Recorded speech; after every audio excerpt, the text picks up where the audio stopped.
ഹരേ കൃഷ്ണ. ചൈതന്യചേതനം ക്ലാസ്സിലേക്ക് വന്ന എല്ലാ ഭക്തന്മാർക്കും സ്വാഗതം. നമ്മൾ ഇന്ന് ശ്രീ ചൈതന്യ ചരിതാമൃതത്തിലെ ആദിലീലയിലെ 1-ാം അധ്യായത്തിലെ 53-ാമത്തെ ശ്ലോകം, 1-ാം അധ്യായമായ ആധ്യാത്മിക ഗുരുക്കന്മാർ എന്ന അധ്യായത്തിലെ 53-ാമത്തെ ശ്ലോകമാണ് ഇന്ന് ചർച്ച ചെയ്യാൻ പോകുന്നത്.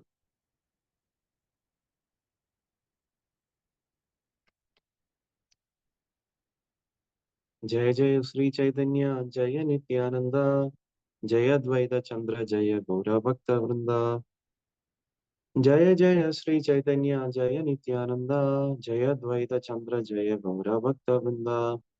ജയ ജയ ശ്രീ ചൈതന്യ ജയ നിത്യാനന്ദ, ജയ ദ്വൈത ചന്ദ്ര ജയ ഗൗരഭക്ത വൃന്ദ.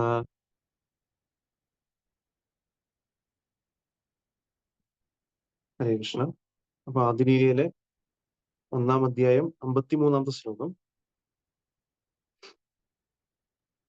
അഹമേവാസമേവാഗ്രേ നാന്യദ്യത് സദസത്പരം, പശ്ചാദഹം യഥേതച്ച യോവശിഷ്യേത സോസ്മ്യഹം. അഹമേവാസമേവാഗ്രേ നാന്യദ്യത് സദസത്പരം, പശ്ചാദഹം യഥേതച്ച യോവശിഷ്യേത സോസ്മ്യഹം. അഹമേവാസമേവാഗ്രേ നാന്യദ്യത് സദസത്പരം, പശ്ചാദഹം യഥേതച്ച യോവശിഷ്യേത സോസ്മ്യഹം. ശബ്ദാർത്ഥം: അഹം ഞാൻ, ഏവ തീർച്ചയായും, ആസം ഉണ്ടായിരുന്നു, ഏവ മാത്രം, അഗ്രേ സൃഷ്ടിക്കു മുമ്പ്, ന ഒരിക്കലും, അന്യത് മറ്റൊന്നിനും, യത് ഏതു യത് ഏതോ അത്, സത് ഫലം, അസത് കാരണം, പരം പരമമായ, പശ്ചാത് അന്ത്യത്തിൽ, അഹം ഞാൻ, യത് ഏത്, ഏതത് ഈ സൃഷ്ടി, ച യഹ ആര്, അവശിഷ്യത അവശേഷിക്കുന്നു, സഹ അത്, അസ്മി ആകുന്നു, അഹം പരമദിവ്യോത്തമ പുരുഷനായ ഞാൻ. വിവർത്തനം ഭാവാർത്ഥം: കൃഷ്ണ കൃപാമൂർത്തി ശ്രീ ശ്രീമദ് അഭയചരണാനന്ദ ഭക്തിവേദാന്ത സ്വാമി പ്രഭുപാദ് ക്ഷീര പ്രഭുപാദ് ജയ്. വിവർത്തനം: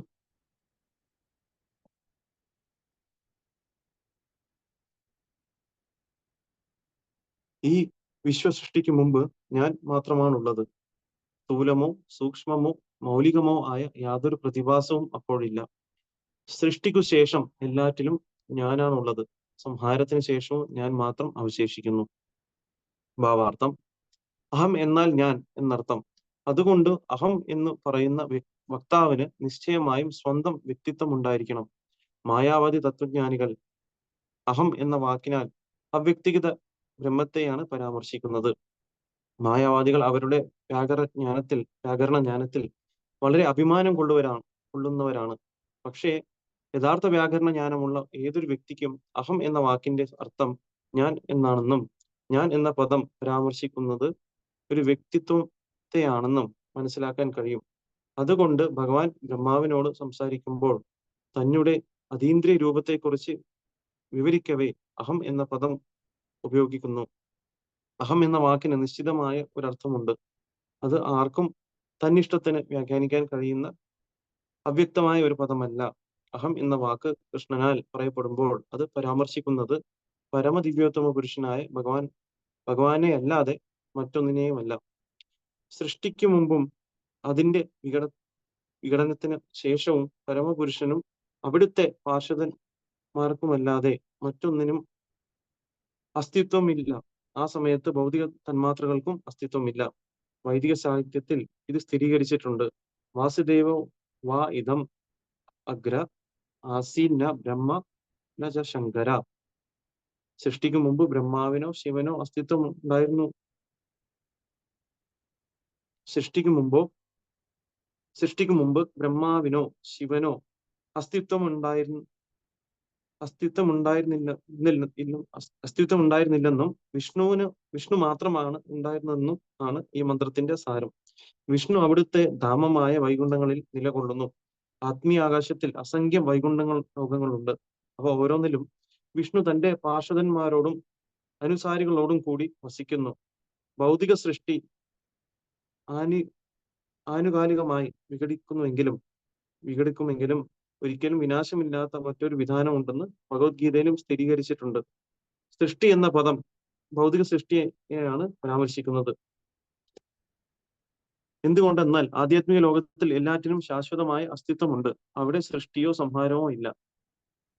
സൃഷ്ടിക്ക് മുമ്പ് താൻ സർവശക്തിയും ധനവും സൗന്ദര്യവും ജ്ഞാനവും കീർത്തിയും വൈരാഗ്യവും ഉൾപ്പെടെയുള്ള അതീന്ദ്രിയ ഐശ്വര്യങ്ങളോട് പൂർണ്ണതയിൽ തന്നെ ഉണ്ടായിരുന്നതായി ഭഗവാൻ ഇവിടെ സൂചിപ്പിക്കുന്നു. ഒരുവൻ ആ രാജാവിനെ കുറിച്ച് ആലോചിക്കുന്ന പക്ഷം അദ്ദേഹത്തിന്റെ കാര്യദർശികൾ, മന്ത്രിമാർ, സൈനിക മേധാവികൾ, കൊട്ടാരങ്ങൾ ആദിയായവയെ പറ്റിയും സ്വാഭാവികമായി ചിന്തിക്കും. ഒരു രാജാവിന് അത്രയും ഐശ്വര്യങ്ങൾ ഉണ്ടെങ്കിൽ ഭഗവാന്റെ ഐശ്വര്യങ്ങൾ എത്രയായിരിക്കുമെന്ന് ഒരുവന് വിഭാവനം ചെയ്യാൻ ശ്രമിക്കാവുന്നതാണ്. അതുകൊണ്ട് അവിടുന്ന് അഹം എന്ന് പറയുമ്പോൾ സർവ്വ ഐശ്വര്യങ്ങളും ഉൾപ്പെടെ പരിപൂർണ ശക്തിയോട് കൂടി അവിടുന്ന് നിലകൊള്ളുന്നു എന്ന് നാം മനസ്സിലാക്കണം. യത് എന്ന വാക്ക് ബ്രഹ്മത്തെ അഥവാ പരമപുരുഷന്റെ അവ്യക്തിഗത പ്രഭാരൂപത്തെ പരാമർശിക്കുന്നു. ബ്രഹ്മസംഹിത 5:40 പറയുന്നു, തദ്ബ്രഹ്മ നിഷ്കലം അനന്തം അശേഷഭൂതം ബ്രഹ്മദിറ്റി അപരിമിതമായി വിസ്തരിക്കുന്നു. ഒരു സ്ഥാനീയ ഗ്രഹമായ സൂര്യനിൽ നിന്നും സൂര്യപ്രകാശം അപരിമിതമായി വിസ്തരിക്കുന്നത് പോലെ പരമദിവ്യോത്തമ പുരുഷനായ പരമസത്യത്തിൽ നിന്ന് സ്വശക്തിയായ ബ്രഹ്മതേജസ് അപരിമിതമായി വികസിക്കുന്നു. ആ ബ്രഹ്മശക്തിയിൽ നിന്നാണ് സൃഷ്ടി പ്രത്യക്ഷമാകുന്നത്. സൂര്യപ്രകാശത്തിനാൽ ഒരു മേഘം പ്രത്യക്ഷമാകുന്നത് പോലെ മേഘത്തിൽ നിന്ന് മഴയും, മഴയിൽ നിന്ന് സസ്യജാലവും, സസ്യജാലങ്ങളിൽ നിന്ന് മറ്റനേകം ജീവജാലങ്ങളുടെ നിലനിൽപ്പിന് ആധാരമായ പുഷ്പങ്ങളും ഫലങ്ങളും വരുന്നു. അതുപോലെ ഭഗവാന്റെ ശരീര തേജസ് അസംഖ്യം ലോകങ്ങളുടെ സൃഷ്ടിക്ക് നിദാനമാകുന്നു. ബ്രഹ്മജ്യോതി അവ്യക്തിഗതമാണ്. എന്നാൽ ആ ശക്തിയുടെ കാരണം വ്യക്തിയായ പരമദിവ്യോത്തമ പുരുഷനാണ്. അവിടുന്ന് നിന്ന് അവിടുത്തെ നിവാസങ്ങളായ വൈകുണ്ഠങ്ങളിൽ ബ്രഹ്മജ്യോതി ഉദ്ഭവിക്കുന്നു. അവിടുന്ന് ഒരിക്കലും നിരാകാരനല്ല. അവ്യക്തിവാദികൾക്ക്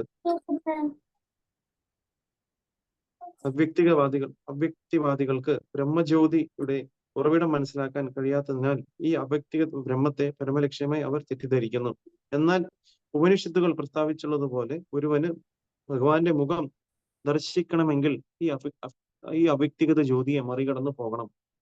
ഒരുവൻ സൂര്യപ്രകാശത്തിന്റെ ഉറവിടത്തിൽ എത്തിച്ചേരണമെങ്കിൽ സൂര്യപ്രകാശത്തിലൂടെ സഞ്ചരിച്ച് സൂര്യനിൽ എത്തിച്ചേരുകയും പിന്നീട് സൂര്യദേവനെ അവിടെ സന്ധിക്കുകയും ചെയ്യണം.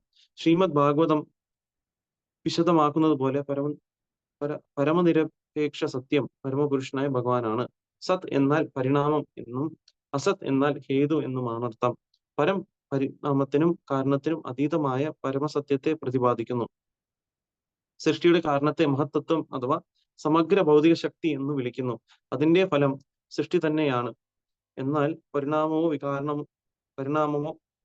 കാരണമോ ആരംഭത്തിൽ ഉണ്ടായിരുന്നില്ല. അവ ഭഗവാനിൽ നിന്ന് ഉദ്ഭവിച്ചു, കാലത്തിന്റെ ശക്തി ഉൾപ്പെടെ. ഇത് വേദാന്ത സൂത്രത്തിൽ പറഞ്ഞിട്ടുണ്ട്. ജന്മാദ്യ അസ്യ യതഃ വിശ്വാവിഷ്കാരത്തിന്റെ അഥവാ മഹത്തത്വത്തിന്റെ ജനന സ്രോതസ് ഭഗവാനാണ്. ഇത് ശ്രീമദ് ഭാഗവതത്തിലും ഭഗവത്ഗീതയിലും ഉടനീളം സ്ഥിരീകരിച്ചിട്ടുണ്ട്. ഭഗവത്ഗീത 10:8 ഭഗവാൻ പറയുന്നു, അഹം സർവസ്യ പ്രഭവഃ, എല്ലാ ഉദ്ഭവങ്ങളുടെയും ഉറവിടം ഞാനാണ്. ഭൗതിക പ്രപഞ്ചം ആയതിനാൽ ചിലപ്പോൾ പ്രത്യക്ഷമാവുകയും ചിലപ്പോൾ അപ്രത്യക്ഷമാവുകയും ചെയ്യുന്നു. പക്ഷേ അതിന്റെ ശക്തി ഉദ്ഭവിക്കുന്നത് പരമസത്യമായ ഭഗവാനിൽ നിന്നാണ്. സൃഷ്ടിക്ക് മുമ്പ് ഹേതുവോ പരിണാമമോ ഉണ്ടായിരുന്നില്ല. എന്നാൽ പരമപുരുഷൻ തന്റെ സമഗ്ര ഐശ്വര്യങ്ങളോടും ശക്തിയോടും കൂടി നിലനിന്നിരുന്നു. പശ്ചാത് അഹം എന്നീ വാക്കുകൾ വിശ്വാവിഷ്കാരത്തിന്റെ വിഘടനത്തിന് ശേഷവും ഭഗവാൻ നിലനിൽക്കുന്നു എന്ന് സൂചിപ്പിക്കുന്നു. ഭൗതിക ലോകം വിഘടിക്കുമ്പോഴും ഭഗവാൻ വൈകുണ്ഠങ്ങളിൽ സ്വരൂപേണ നിലകൊള്ളുന്നു. സൃഷ്ടിയുടെ സമയത്തും ഭഗവാൻ വൈകുണ്ഠങ്ങളിൽ യഥാരൂപത്തിൽ നിലനിൽക്കുന്നു. കൂടാതെ ഭൗതിക ലോകങ്ങളിലും പരമാത്മാവായി നിലകൊള്ളുന്നു. ബ്രഹ്മസംഹിത 5:37 ഇത് സ്ഥിരീകരിച്ചിട്ടുണ്ട്. ഗോലോക ഏവ നിവസതി, അവിടുന്ന് പരിപൂർണനും ശാശ്വതനുമായ ഗോലോക വൃന്ദാവനത്തിൽ സന്നിഹിതനാണെങ്കിലും സർവ്വവ്യാപിയുമാണ്. അഖിലാത്മഭൂതഃ, അവിടുത്തെ സർവ്വവ്യാപിയായ ഭാവത്തെ പരമാത്മാവെന്ന് വിളിക്കുന്നു. ഭഗവത്ഗീതയിൽ ഇങ്ങനെ പറഞ്ഞിരിക്കുന്നു, അഹം കൃഷ്ണസ്യ ജഗത പ്രഭവഃ. വിശ്വാവിഷ്കാരം പരമോന്നതനായ ഭഗവാന്റെ ഒരു ശക്തി പ്രദർശനമാണ്. ഭൗതിക തന്മാത്രകൾ, ഭൂമി, ജലം, അഗ്നി, വായു, ആകാശം, മനസ്സ്, ബുദ്ധി, വിദ്യാഹങ്കാരം ഭഗവാന്റെ താഴ്ന്ന തരം ശക്തിയുടെ ഉൽപ്പന്നങ്ങളാണ്. ജീവാത്മാക്കൾ അവിടുത്തെ ഉത്കൃഷ്ട ശക്തിയാകുന്നു. ഭഗവത് ശക്തി ഭഗവാനിൽ നിന്ന് അഭിന്നമായതിനാൽ അസ്തിത്വമുള്ളതെല്ലാം അവ്യക്തിഗത ഭാവത്തിൽ കൃഷ്ണൻ തന്നെയാണ്. സൂര്യപ്രകാശവും സൂര്യരശ്മികളും സൂര്യതാപവും സൂര്യനിൽ നിന്ന് അഭിന്നമാണ്. എങ്കിലും അവയെല്ലാം സൂര്യന്റെ വിഭിന്ന ശക്തികളാണ്.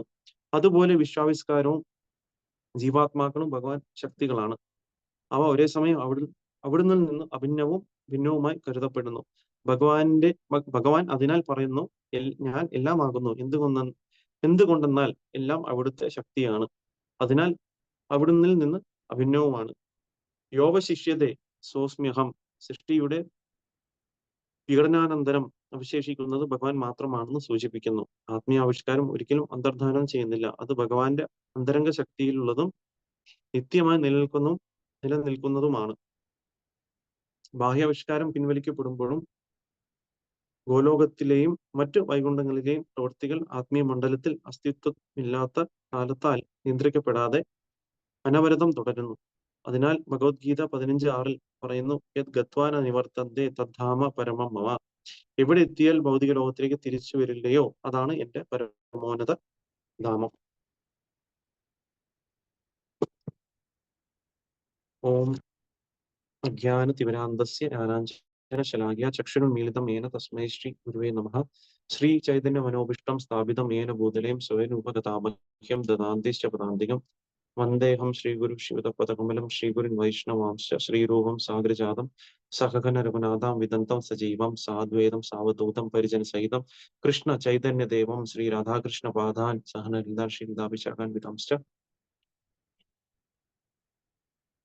നമോ വിഷ്ണുപാദായ കൃഷ്ണപ്രേഷ്ഠായ മുതലേ ശ്രീമതേ ഭക്തിവേദാന്ത സ്വാമിനിധി നാമിനെ. നമസ്തേ സാരസ്വതേ ദേവേ ഗൗരവാണി പ്രചാരിണെ നിർവിശേഷ ശൂന്യവാദി പാശ്ചാത്യ ദേശതാരിണെ. ജയ ശ്രീകൃഷ്ണ ചൈതന്യ പ്രഭു നിത്യാനന്ദ ശ്രീ അദ്വൈത ഗദാധര ശ്രീവാസാദി ഗൗരഭക്തവൃന്ദ. ഹരേ കൃഷ്ണ കൃഷ്ണ കൃഷ്ണ ഹരേ ഹരേ, ഹരേ രാമ രാമ രാമ ഹരേ ഹരേ. വാഞ്ചാകൽപതരുഭ്യശ്ച കൃപാസിന്ധുഭ്യൈവ ച പതിതാനാം പാവനേഭ്യോ വൈഷ്ണവേഭ്യോ നമോ.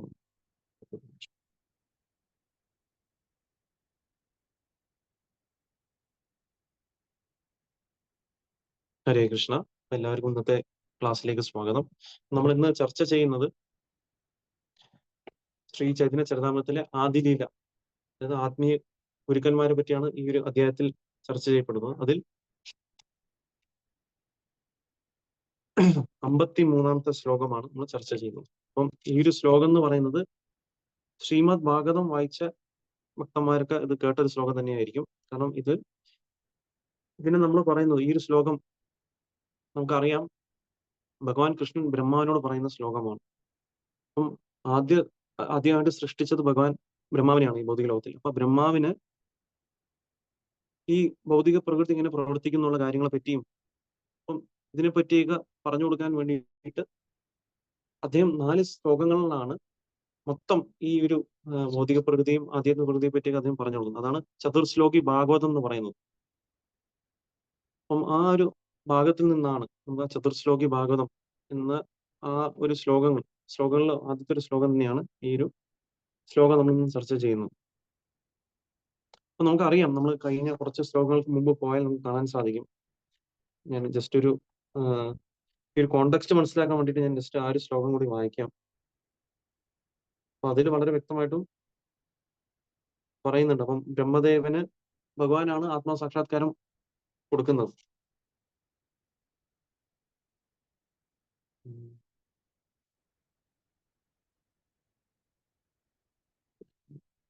ഇതിൽ തന്നെ ഒരു മിനിറ്റ്.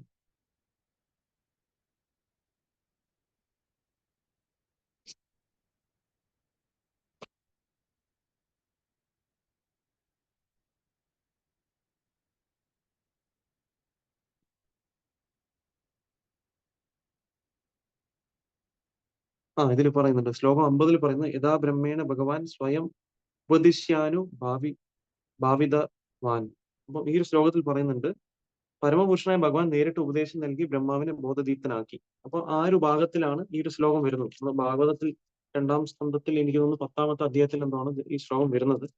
അപ്പൊ അത് നമ്മൾ വായിച്ചു കഴിഞ്ഞാൽ നമുക്ക് കാണാൻ സാധിക്കും. അതിൽ വളരെ വ്യക്തമായിട്ടും ശീലപ്രഭുപാദ് ഇതിന്റെ ഭാവാർത്ഥം കൊടുത്തിട്ടുണ്ട്. അപ്പൊ അത് അത്രയും വളരെ ഒരു ഇമ്പോർട്ടന്റ് ആയിട്ടുള്ള ശ്ലോകം ആയതുകൊണ്ടാണ് നമുക്ക് പല ശ്ലോകങ്ങളും നമുക്ക് കാണാൻ സാധിക്കും. ശ്രീ ചൈതന്യ ചരിതാമൃതത്തിലും പല ശ്ലോകങ്ങൾ ഭഗവത്ഗീതയിൽ നിന്നും ഭാഗവതത്തിൽ നിന്നും നമുക്ക് അതുപോലെ തന്നെ ഭക്തിരസാമ സിന്ധുവിൽ നിന്നൊക്കെ കോട്ട് ചെയ്യാറുണ്ട്. കാരണം അത് അത്രയും പ്രാധാന്യം അർഹിക്കുന്ന ശ്ലോകങ്ങളായതുകൊണ്ടാണ് അതിനെ ഇവിടെ കോട്ട് ചെയ്യുന്നത്. അപ്പൊ അതുപോലെ തന്നെ ഇന്നത്തെ ഈ ശ്ലോകത്തിലും ഇപ്പം ബ്രഹ്മാവിന് ബ്രഹ്മാവിന്റെ പൂർണ്ണമായിട്ടുള്ള സംശയം, ബ്രഹ്മാവിന്റെ സംശയം അതുപോലെ തന്നെ നമ്മളെ പോലത്തെ ജീവാത്മാക്കളുടെ സംശയം നീക്കാൻ വേണ്ടിയിട്ടാണ് ഈ ഒരു ശ്ലോകം ഇവിടെ ഭഗവാൻ പറയുന്നത്, അല്ലെ? ഇതിലെന്താ പറയുന്നത്? ഈ വിശ്വ സൃഷ്ടിക്ക് മുമ്പ് ഞാൻ മാത്രമാണ് ഉള്ളത്.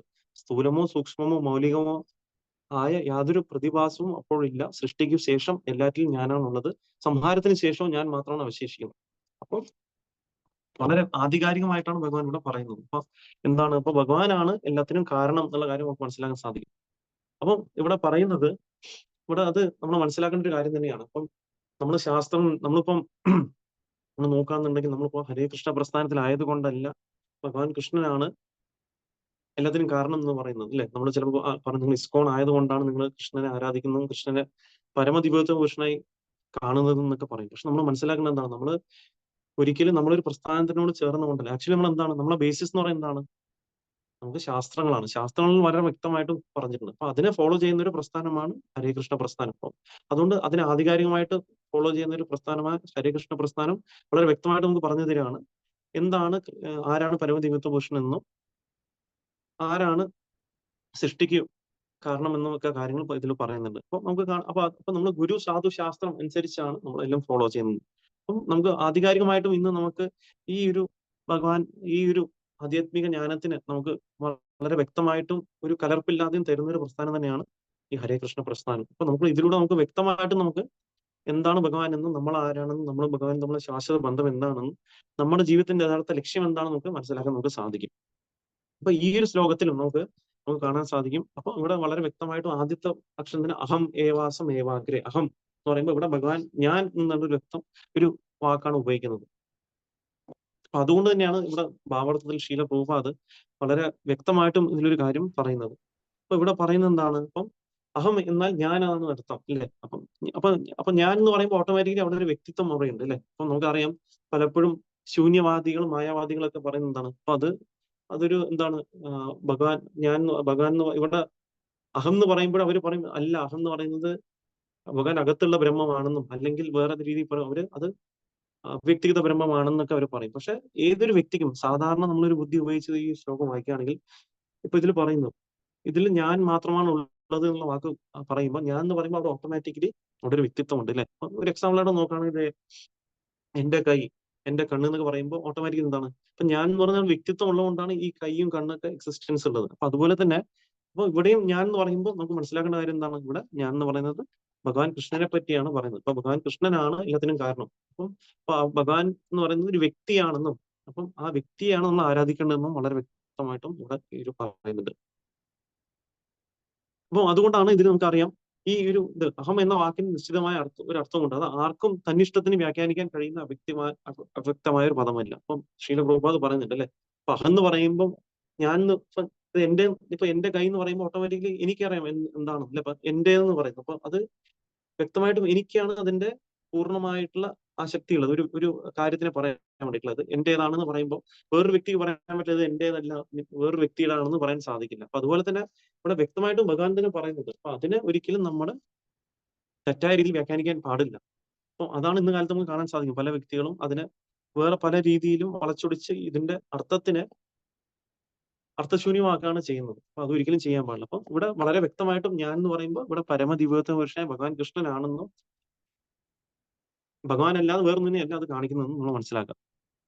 അപ്പം എല്ലാത്തിനും കാരണം എന്ന് പറയുന്നത് എന്താണ്? ഈ സൃഷ്ടിക്ക് മുമ്പേ ഭഗവാൻ ഉണ്ടെന്നും നമുക്ക് മനസ്സിലാക്കാൻ സാധിക്കും. അപ്പൊ സൃഷ്ടിക്ക് ശേഷവും ഒക്കെ ഭഗവാൻ ഉണ്ട് എന്നുള്ള കാര്യമാണ് ഈ ശ്ലോകം വ്യക്തമായിട്ടും പറയുന്നത്.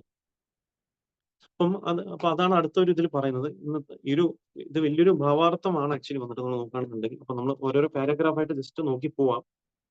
അപ്പം അടുത്തതായിട്ട് ഇതിൽ പറയുന്നത്, ഇതിൽ ശ്രീല പ്രഭുപാദ് അതിലൊരു നല്ലൊരു കോട്ടാണ് ചെയ്യുന്നത്. കാരണം അതായത് ഇതിൽ പറഞ്ഞ സൃഷ്ടിക്ക് മുമ്പും അതിന്റെ വിഘടനത്തിന് ശേഷവും പരമപുരുഷനും അവിടുത്തെ പാർഷദങ്ങളും അല്ലാതെ മറ്റൊന്നിനും അസ്തിത്വമില്ല.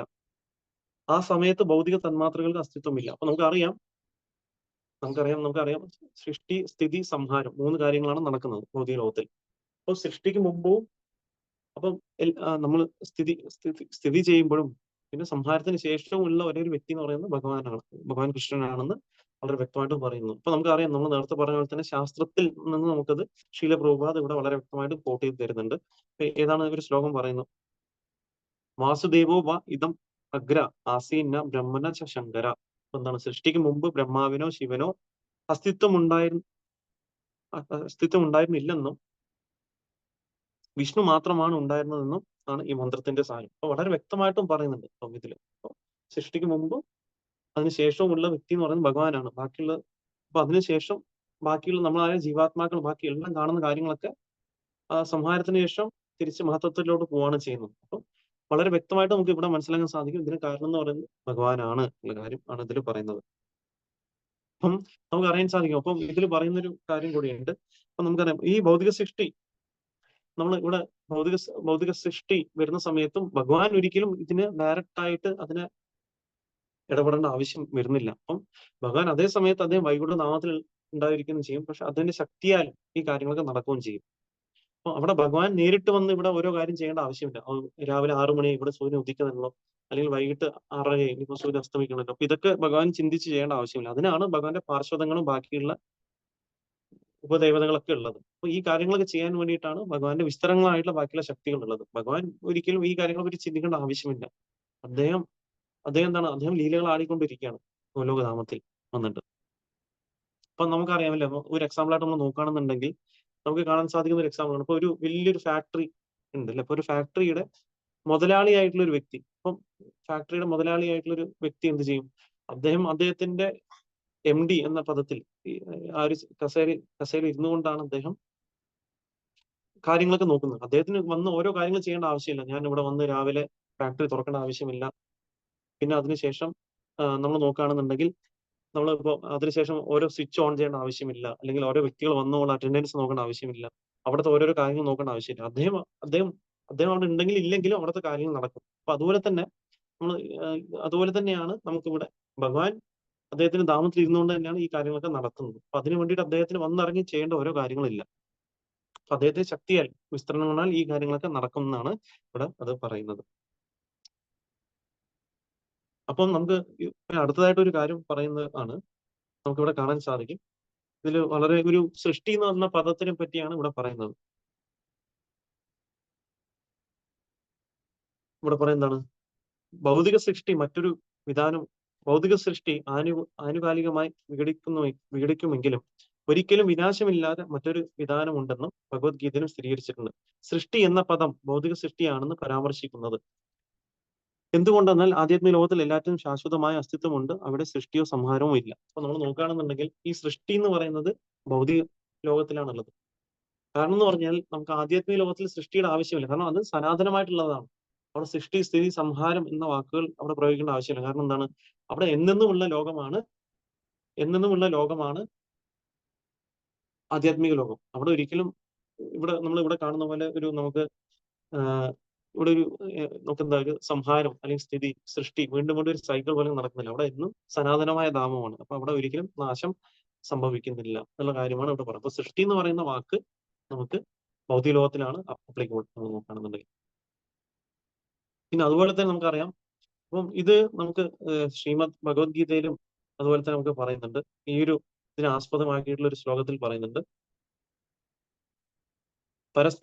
ഇത് ശ്രീമദ് ഭഗവത്ഗീതയിലെ 8-ാം അധ്യായത്തിൽ 20-ാമത്തെ ശ്ലോകത്തിലാണ് ഇത് പറയുന്നത്. അപ്പൊ അതിനും പറയുന്നുണ്ട്, പരസ്തസ്മാസ്തു ഭാവന്യോ വ്യക്തോ വ്യക്താത് സനാതന യാസ സർവേഷു ഭൂതേഷു നസ്യത്സു വിനശ്യതി. അപ്പൊ അതിനും പറയുന്നുണ്ട്. അപ്പം അതിലെന്താണ് ഭഗവാൻ ഇവിടെ പറയുന്നത്, ഈ ഒരു അധ്യായത്തിൽ പറയുമ്പോൾ എന്റെ വേറൊരു പ്രകൃതി കൂടിയുണ്ട്. ആ പ്രകൃതി ഏതാണ്? ആധ്യാത്മിക പ്രകൃതിയാണ്. അപ്പൊ അവിടെ അത് എന്നും ശാശ്വതവും അതീന്ദ്രിയമായിട്ടുള്ള ഒരു പ്രകൃതിയാണ്. അപ്പൊ അത് അതീന്ദ്രിയമാണ്. കാരണം ഈ നമുക്ക് ഇവിടെ കാണുന്ന പ്രകൃതിയിൽ എന്താണ്? എല്ലാം നമുക്ക് കുറച്ചു കാലം ഉണ്ടാവും, കുറച്ചു കാലം ഉണ്ടാവില്ല അല്ലെ. അപ്പൊ അത് എന്താണ്? ഒരു മാനിഫെസ്റ്റേഷൻ, അൺമാനിഫെസ്റ്റേഷൻ അല്ലെ. കുറച്ചു കാലം ഉണ്ടാവും, പിന്നെ അത് തിരിച്ച് ഇല്ലാതെയാവും. അപ്പം അതെന്ന് പറയുന്നത് ആ ഒരു പ്രകൃതി എന്ന് പറഞ്ഞാൽ ഏറ്റവും പരമമായിട്ടുള്ള പ്രകൃതിയുമാണ്. അവിടെ ഒരിക്കലും നാശം അവിടെ സംഭവിക്കുന്നുമില്ല. അപ്പൊ അതിലും ഭഗവാൻ പറയുന്നതാണ്, ഈ ഒരു ലോകം, ഈ ഭൗതിക ലോകമൊക്കെ നശിക്കുന്ന സമയത്ത് ആ ഒരു ഭാഗം എന്ന് പറയുന്നത് എന്നെന്നും ശാശ്വതമായിട്ടിരിക്കുന്നതാണ് ഭഗവാൻ പറയുന്നത്. അപ്പൊ അതിനെയാണ് ആധ്യാത്മിക ലോകമായിട്ട് നമ്മൾ പറയുന്നത്. അപ്പം അതാണ് ഇവിടെ പറയുന്നത്. അപ്പൊ ആധ്യാത്മിക ലോകത്തിന് ഒരിക്കലും നാശം ഇല്ല. പക്ഷെ ഈ ഒരു ഭൗതിക ലോകം എന്ന് പറയുന്നത് അതിന് എപ്പോഴും സൃഷ്ടി സ്ഥിതി സംഹാരം എന്ന ഈ സൈക്കിളിലൂടെ പോകണം. ഇത് ഭഗവാന്റെ ഇച്ഛ പ്രകാരം പോയിക്കൊണ്ടേയിരിക്കുകയാണ്. അപ്പോൾ ഈ മാറ്റങ്ങൾ എപ്പോഴും ഭൗതിക ലോകത്തിൽ ഉള്ള ഒരു കാര്യം തന്നെയാണ്. കാരണം നമുക്ക് ഇന്ന് തന്നെ കാണാൻ സാധിക്കും. നമ്മൾ കാണുന്ന ഓരോ കാര്യങ്ങളും ഏതൊരു കാര്യം എടുത്താലും അതിനൊരു ഡേറ്റ് ഓഫ് ക്രിയേഷൻ ഉണ്ടാവും. പിന്നെ അത് കുറച്ചു കാലം നിൽക്കും. പിന്നെ എക്സ്പയറി ഡേറ്റും ഉണ്ടാവും അല്ലെ? എന്തൊരു കാര്യം എടുത്താലും ഒന്നും ശാശ്വതമായിട്ട് ഇവിടെ കാണുന്നില്ല. മനുഷ്യന്മാരായാലും ശരി, അല്ലെങ്കിൽ മനുഷ്യന്മാരുടെ ശരീരമായാലും ശരി, അല്ലെങ്കിൽ നമ്മൾ കാണുന്ന എന്തെങ്കിലും വസ്തുക്കളായാലും ശരി, എന്തൊരു കാര്യം എടുത്താലും അതൊക്കെ നമുക്ക് കാലക്രമേണ അതിന് നാശം സംഭവിക്കും. അതാണ് ഈ ഭൗതിക ലോകത്തിന്റെ പ്രകൃതി എന്ന് പറയുന്നത്. പിന്നെ അതിനുശേഷം പറയുന്നതാണ്, അപ്പൊ ഇവിടെ ഭഗവാൻ നമുക്കൊരു എക്സാമ്പിളോടെ ശ്രീല പ്രഭുപാദ് പറഞ്ഞു തരികയാണ്. എന്താണ് പറയുന്നത്?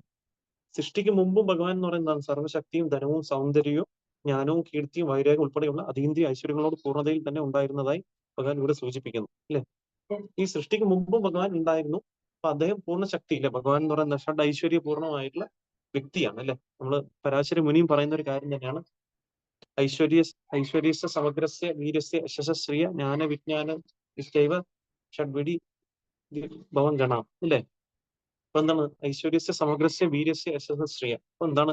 അപ്പൊ സർവശക്തിയും ധനവും സൗന്ദര്യവും ജ്ഞാനവും കീർത്തിയും വൈരാഗ്യവും ഉൾപ്പെടെയുള്ള വ്യക്തിയാണ് ഭഗവാൻ എന്ന് പറയുന്നത് അല്ലെ? ഈ ഭഗവാൻ. അപ്പൊ ഏതൊരു വ്യക്തിയാണോ ഈ 6 തരത്തിലുള്ള ഐശ്വര്യങ്ങളെ പൂർണ്ണ മാത്രയിൽ കൈക്കൊള്ളുന്ന ആ വ്യക്തിയാണ് ഭഗവാൻ എന്നുകൊണ്ട്, ഭഗവാൻ എന്ന പേരും പദം കൊണ്ട് പരാശര മുനി നമ്മൾ ഡിസ്ക്രൈബ് ചെയ്യുന്നത്. അപ്പൊ ആ വ്യക്തിയാണ് ഭഗവാൻ കൃഷ്ണൻ. ഇതെല്ലാം നമ്മൾ ശാസ്ത്രങ്ങൾ എടുത്ത് വായിച്ചാൽ കാണാൻ സാധിക്കും ഭഗവാൻ കൃഷ്ണനാണ് ഈ ഈ ഷഡ് ഐശ്വര്യ പൂർണ്ണമായിട്ടുള്ളത് എന്നുള്ള കാര്യമാണ്. അപ്പൊ ഇവിടെ ഒരു എക്സാമ്പിൾ ആയിട്ട് പറയണം. അപ്പൊ ഇത്രയും ഐശ്വര്യമുള്ള വ്യക്തിയാണ് ഭഗവാൻ എന്ന് പറയുന്നത്. ഇപ്പൊ ഒരു രാജാവിനെ കുറിച്ച് നമ്മൾ ആലോചിക്കുകയാണെങ്കിൽ അല്ലെ, രാജാവൻ എന്ന് പറയുന്ന വ്യക്തിക്കും ഇതുപോലെ തന്നെ ഒരുപാട് കാര്യദർശിമാരുണ്ടാവും, മന്ത്രിമാരുണ്ടാവും, അദ്ദേഹത്തിന് സൈനിക മേധാവികളുണ്ടാവും, കൊട്ടാരങ്ങളും ഒരുപാട് ധനവും ഒക്കെ ഉണ്ടാവും വ്യക്തികൾക്ക്. അപ്പം അങ്ങനെ ഇത്രയും ഐശ്വര്യമുള്ള ഒരു വ്യക്തിയായ രാജാവ് അല്ലെ, രാജാവ് എന്ന് പറഞ്ഞ ഒരു വ്യക്തിയെ നമ്മൾ മനസ്സിൽ ചിത്രീകരിക്കുമ്പോൾ എങ്ങനെ ഉണ്ടാവും? ആ വലിയൊരു വ്യക്തിയാണെന്ന് നമ്മൾ പറയും അല്ലെ? അപ്പൊ അങ്ങനെയാണെന്നുണ്ടെങ്കിൽ ഭഗവാന്റെ പദം എന്ന് പറയില്ല, ഭഗവാൻ എന്ന് പറയുന്നത് എത്രത്തോളം വലിയൊരു വ്യക്തിയാണെന്ന് നമുക്ക് മനസ്സിലാക്കാൻ സാധിക്കും. ഇത്രയും ശക്തിയോട് കൂടിയ ഒരു വ്യക്തിയാണ് ഭഗവാൻ എന്ന് പറയുന്ന വ്യക്തി. പക്ഷെ അതേ ഭഗവാൻ തന്നെ നമ്മൾ നോക്കുകയാണെന്നുണ്ടെങ്കിൽ അത്രയും നമുക്ക് സാധാരണയിൽ നമ്മൾ നോക്കുന്ന സമയത്ത് അത്രയും ശക്തിയോട് കൂടിയ വ്യക്തി അത്രയും കാരുണ്യപൂർവ്വമായ ഒരു വ്യക്തിയാണെന്ന് നിർബന്ധമില്ല നമ്മൾ കാണുകയാണെങ്കിൽ അല്ലെ? പക്ഷെ ഇവിടെ നമ്മൾ കാണാണെന്നുണ്ടെങ്കിൽ നമുക്ക് അറിയാൻ സാധിക്കും അത്രയും ശക്തിയോട് കൂടിയ വ്യക്തിയായ ഭഗവാൻ അത്രയും കാരുണ്യവാനാണ്. കാരണം എന്താണ്? അദ്ദേഹം ഇന്ന് നമ്മുടെ മുമ്പിൽ ഭഗവാന്റെ തിരുനാമത്തിലൂടെ പ്രത്യക്ഷപ്പെടുത്തിയിരിക്കുകയാണ് അല്ലെ? ആ വ്യക്തിയെ, അത്രയും ശക്തിമാനായ വ്യക്തിയെ നമുക്ക് ആക്സസ് ചെയ്യാൻ പറ്റുമോ ഇന്ന് ലോകത്തിൽ? ഇപ്പൊ ഏറ്റവും ശക്തിമാനായ ഒരു വ്യക്തിയെ നമ്മൾ നേരിട്ട് കാണണം, അല്ലെങ്കിൽ നേരിട്ട് അദ്ദേഹത്തെ സംസാരിക്കണം എന്നുണ്ടെങ്കിലും, അല്ലെങ്കിൽ അദ്ദേഹത്തിനെ പോയി കാണുന്നുണ്ടെങ്കിൽ നമുക്ക് എളുപ്പമല്ല അല്ലെ? എല്ലാ വ്യക്തികളും കാണാൻ പറ്റുന്ന നിർബന്ധമല്ല. പക്ഷെ ഇന്ന് നമുക്കറിയാം ഭഗവാന്റെ കാരുണ്യമാണ്. അത്രയും ശക്തി ഉണ്ടെങ്കിൽ കൂടി അദ്ദേഹത്തിന് കാരുണ്യപൂർവ്വമാണ്. അതുകൊണ്ടാണ് അദ്ദേഹത്തിനെ ഭഗവാനായിട്ട് കാണുന്നത്. കാരണം അദ്ദേഹത്തിനെ നമുക്ക് ഓരോ വ്യക്തികൾക്കും നിരന്തരമായിട്ട് അദ്ദേഹത്തിന്റെ തിരുനാമങ്ങളിലൂടെ അദ്ദേഹത്തിനായിട്ട് അസോസിയേറ്റ് ചെയ്യാൻ നമുക്ക് സാധിക്കും അല്ലെ? ഹരേ കൃഷ്ണ കൃഷ്ണ കൃഷ്ണ ഹരേ ഹരേ, ഹരേ രാമ രാമ രാമ ഹരേ ഹരേ.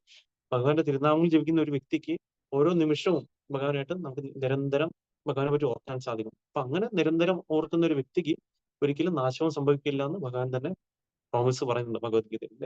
അന്യശ്ചിന്തയന്തോമം ഹേജന പര്യുപാസതേ തേഷാം നിത്യാഭിയുക്താനാം യോഗക്ഷേമം വഹാമ്യഹം. അപ്പം ഭഗവാൻ ഒരു ഭക്തനെ പ്രൊട്ടക്ട് ചെയ്യുന്നുള്ള കാര്യത്തിൽ ഒരു സംശയവും നമുക്കില്ല. അപ്പൊ അതാണ് ഭഗവാന്റെ കാരുണ്യം എന്ന് പറയുന്നത്. അപ്പൊ അതിനുശേഷം ഇവിടെ പറയുന്ന ഒരു കാര്യം തന്നെയാണ്, നമുക്ക് ഓരോ പാരഗ്രാഫായിട്ട് വായിച്ചു പോവാം, അല്ലെങ്കിൽ നമുക്കൊരു കണ്ടിന്യൂഷൻ കിട്ടില്ല. അടുത്ത പാരഗ്രാഫിൽ നിന്നുള്ള 1-2 പോയിന്റ്സ് പറഞ്ഞ് അങ്ങനെ ഇതിലോട്ട് പോവാം. ഇതിൽ പറയുന്നത് എന്താണ്? അപ്പൊ ഭഗവാന്റെ യത് എന്ന വാക്ക് ബ്രഹ്മത്തെ അഥവാ പരമപുരുഷന്റെ അവ്യക്തിഗത പ്രഭാരൂപത്തെ പരാമർശിക്കുന്നു. അപ്പൊ യത് എന്ന് പറഞ്ഞൊരു വാക്ക് നമ്മൾ നേരത്തെ ചർച്ച ചെയ്തു. ഇതിൽ പറയുന്നതാണ്, അപ്പൊ ഭഗവാന്റെ പരമപുരുഷന്റെ അവ്യക്തിഗത പ്രഭാരൂപത്തെയാണ് പരാമർശിക്കുന്നത്. ബ്രഹ്മസംഹിതയിലും ഇതിൽ ഒരു ശ്ലോകം പറയുന്നു, എന്താണ്? തദ് ബ്രഹ്മ നിഷ്കലം അനന്തം അശേഷഭൂതം ബ്രഹ്മദീപ്തി അപരിമിതമായി വിസ്തരിക്കുന്നു. അപ്പം എങ്ങനെയാണ് ഒരു സൂര്യനിൽ നിന്ന് സൂര്യരശ്മികൾ വരുന്നു അല്ലെ? അപ്പൊ നമ്മൾ നോക്കുകയാണെങ്കിൽ ഇതിന് എക്സാമ്പിൾ ആയിട്ട് ഇവിടെ പറയുന്നുണ്ട് അല്ലെ? അപ്പൊ ആ എക്സാമ്പിളോടൊക്കെ നമുക്ക് മനസ്സിലാക്കാൻ സാധിക്കും. അപ്പൊ ഇവിടെ പറയുന്നതാണ്, ഭഗവാന്റെ ബ്രഹ്മശക്തിയിൽ നിന്നാണ് ഈ സൃഷ്ടി പ്രത്യക്ഷമാകുന്നത്. നമ്മൾ നോക്കുകയാണെങ്കിൽ ഭഗവാന്റെ ആ ഒരു ഗ്ലാൻസിലൂടെയാണ് ഈ ഒരു സൃഷ്ടി നമ്മൾ പ്രത്യക്ഷമാകുന്നത്. അപ്പൊ ഇതിനൊരു എക്സാമ്പിൾ ആയിട്ട് ശീല പ്രഭുപാദ് നമുക്ക് പറഞ്ഞു തരാം. കാരണം ശീല പ്രഭുപാദ് നമുക്ക് പലപ്പോഴും പല പല അനോളജികൾ തരാറുണ്ട്. നമുക്ക് അറിയാം, നമുക്ക് ആധ്യാത്മികമായ പല കാര്യങ്ങളും നമുക്ക് മനസ്സിലാക്കാനുള്ള ബുദ്ധിശക്തി നമുക്കില്ല. പക്ഷെ എന്നാലും അതിനെ നമുക്ക് മനസ്സിലാക്കി തരാൻ വേണ്ടിയിട്ടാണ് ശീല പ്രഭുപാദ് ചില അനോളജികൾ നമുക്ക് പറഞ്ഞു തന്നു, ഒരു എക്സാമ്പിൾ നമുക്ക് പറഞ്ഞു തന്നു. അപ്പൊ ഇത് ഈ എക്സാമ്പിൾ നമുക്ക് നോക്കാം. ഇതിൽ പറയുന്നത് എന്താണ്? സൂര്യപ്രകാശത്തിനാൽ ഒരു മേഘം പ്രത്യക്ഷമാകുന്നത് പോലെ മേഘത്തിൽ നിന്ന് മഴയും മഴയിൽ നിന്ന് സസ്യജാലവും സസ്യജാലങ്ങളിൽ നിന്ന് മറ്റനേകം ജീവജാലങ്ങളുടെ നിലനിൽപ്പിന് ആധാരമായ ആധാരമായ ആധാരമായ പുഷ്പങ്ങളും ഫലങ്ങളും വരുന്നു. അപ്പൊ ഒരു എക്സാമ്പിൾ പറയുന്നു അല്ലെ. അപ്പൊ എങ്ങനെയാണ് സൂര്യനിൽ നിന്ന് സൂര്യപ്രകാശം വരുന്നു, അതിൽ നിന്ന് മേഘങ്ങൾ പ്രത്യക്ഷപ്പെടുന്നു, മേഘങ്ങളിൽ നിന്ന് നമുക്ക് എന്ത് പറയുന്നു, മഴ വരുന്നു, മഴയിൽ നിന്ന് സസ്യജാലവും, സസ്യജാലങ്ങളിൽ നിന്ന് പുഷ്പങ്ങളും പൂക്കളും വരുന്നു അല്ലെ. അപ്പൊ അങ്ങനെ അത് ജീവജാലങ്ങളുടെ നിലനിൽപ്പിന് ഹെൽപ്പ് ചെയ്യുന്നു. അപ്പൊ അതുപോലെ തന്നെ ഭഗവാന്റെ ശരീര തേജസ് അസംഖ്യം ലോകങ്ങളുടെ സൃഷ്ടിക്ക് നിദാനമാകുന്നു. അപ്പൊ അതുപോലെ തന്നെയാണ് പല പല സൃഷ്ടികൾക്കും നിദാനമാകുന്ന ഭഗവാന്റെ ആ തേജസ്സാണ്, ഭഗവാന്റെ ശരീരത്തിൽ നിന്ന് തേജസ്സാണ്. അപ്പൊ ആ ബ്രഹ്മ ജ്യോതി അവ്യക്തികമാണ്. എന്നാൽ ആ ശക്തിയുടെ കാരണം വ്യക്തിയായ പരമദിവ്യഭൂഷണാണ്. അവിടെ നിന്ന് അവിടുത്തെ നിവാസികളായ വൈകുണ്ഠങ്ങളിൽ നിന്നും ബ്രഹ്മജ്യോതി ഉദ്ഭവിക്കുന്നു. അപ്പം വളരെ വ്യക്തമായിട്ട് പറഞ്ഞ ബ്രഹ്മജ്യോതി അവ്യക്തിഗതമാണ്. അപ്പം അവ്യക്തിഗതവാദി ബ്രഹ്മജ്യോതിയാണ് അവർ ആക്ച്വലി അവർ ധ്യാനിക്കുന്നത്. പക്ഷെ ഈ അവ്യക്തിഗത ബ്രഹ്മത്തിന് കാരണമായിട്ടുള്ള ആരാണ്? ഭഗവാനാണ്. ഭഗവാൻ ഉള്ളത് കൊണ്ടാണ് ആ അവ്യക്തിഗത ബ്രഹ്മം ഉള്ളത് അല്ലെ. അപ്പൊ നമ്മൾ ഭഗവാൻ എന്ന് പറയാം, ഭഗവാനാണ് അതിന്റെ സോഴ്സ് അല്ലെ. മൂല കാരണം എന്ന് പറയുന്നത് ഭഗവാനാണ്. ഭഗവാൻ നിന്നാണ് നമുക്ക് ഈ അവ്യക്തിഗത ബ്രഹ്മം ഉണ്ടാകുന്നത്. അപ്പൊ അവ്യക്തിഗത ബ്രഹ്മത്തിനെ മനസ്സിലാക്കുന്ന വ്യക്തികൾ പൂർണ്ണമായിട്ടും ഭഗവാനെ മനസ്സിലാക്കുന്നില്ല. കാരണം എന്താണ്? നമുക്കറിയാം, സൂര്യനുണ്ട്, സൂര്യരശ്മികളുണ്ട്. അപ്പൊ സൂര്യരശ്മിക്ക് കാരണം എന്താണ്? സൂര്യനാണ് അല്ലെ. അപ്പൊ സൂര്യൻ ഇല്ലാന്നുണ്ടെങ്കിൽ സൂര്യരശ്മികളില്ല. അപ്പൊ അതുപോലെ തന്നെ ഭഗവാൻ ഇല്ലെങ്കിൽ അവ്യക്തിഗത ബ്രഹ്മം അവിടെ ഇല്ല, നിലനിൽപ്പില്ല. അപ്പൊ ആ ഭഗവാനെ ഭഗവാൻ ഒരു വ്യക്തിയെ കണ്ട് ഭഗവാനെ സ്വീകരിച്ച് ഭഗവാനത്തെ ശരണം പ്രാപിച്ച് സേവനം ചെയ്യുന്ന വ്യക്തികളാണ് നമ്മൾ ഭക്തന്മാരെന്ന് പറയുന്നത്. പക്ഷെ അവ്യക്തിഗതവാദികളായ വ്യക്തികൾ എന്താണ്? അവര് ഭഗവാന്റെ അവ്യക്തിഗത ബ്രഹ്മമാണ് ഏറ്റവും ഉയർന്നത്, ആ വ്യക്തിഗത ബ്രഹ്മത്തിൽ നമ്മൾ ലയിക്കുന്നതാണ് ഏറ്റവും ഉത്തമം എന്ന് ചിന്തിക്കുന്ന വ്യക്തികളാണ് ഈ അവ്യക്തിഗതവാദികൾ എന്ന് പറയുന്നത്, ഇംപേഴ്സണൽസ് എന്ന് പറയുന്ന വ്യക്തികൾ. അപ്പം നമുക്ക് ഇതിൽ ഭഗവാൻ ഒരിക്കലും നിരാകാരനല്ല എന്നുള്ള കാര്യം നമുക്ക് മനസ്സിലാക്കാൻ സാധിക്കും. കാരണം ഭഗവാൻ പറയുന്നു, എന്നിൽ നിന്നാണ് ഈ പ്രകാശം വരുന്നത്. അപ്പൊ ഞാൻ എന്ന് പറയുമ്പോൾ നമ്മൾ നേരത്തെ പറഞ്ഞ ഒരു വ്യക്തിയാണെന്നും, അപ്പം ഇപ്പൊ ഈ അവ്യക്തിഗത ബ്രഹ്മം എന്ന് പറയുന്നത് അദ്ദേഹത്തിന് പ്രകാശമാണെന്ന് മനസ്സിലാക്കുന്നു. പക്ഷെ അവ്യക്തിഗതവാദികൾ അവർ തെറ്റിദ്ധരിക്കുകയാണ് ചെയ്തത്. ഈ അവ്യക്തിഗത ബ്രഹ്മമാണ് ഏറ്റവും വലുതെന്ന് പറയും. കാരണം ഇതിൽ ഒരു ശ്ലോകം കൂടി പറയുന്നുണ്ട്. അപ്പൊ ഇതിൽ പറയുന്നത് എന്താണ്? അടുത്തതായിട്ട് പറയുന്നത് ഇവിടെ കാണാൻ നമുക്ക് സാധിക്കും. ഇതിൽ പറയുന്ന ഒരു ശ്ലോകം തന്നെയാണ്. അപ്പം അതായത് ഉപനിഷത്തുകൾ പറയുന്നത്. അപ്പൊ അതിൽ പറയുന്നതാണ്, അപ്പം ഒരുവന് ഭഗവാന്റെ മുഖം ദർശിക്കണമെങ്കിൽ ഈ അവ്യക്തിഗത ജ്യോതിയെ മറികടന്ന് പോകണം.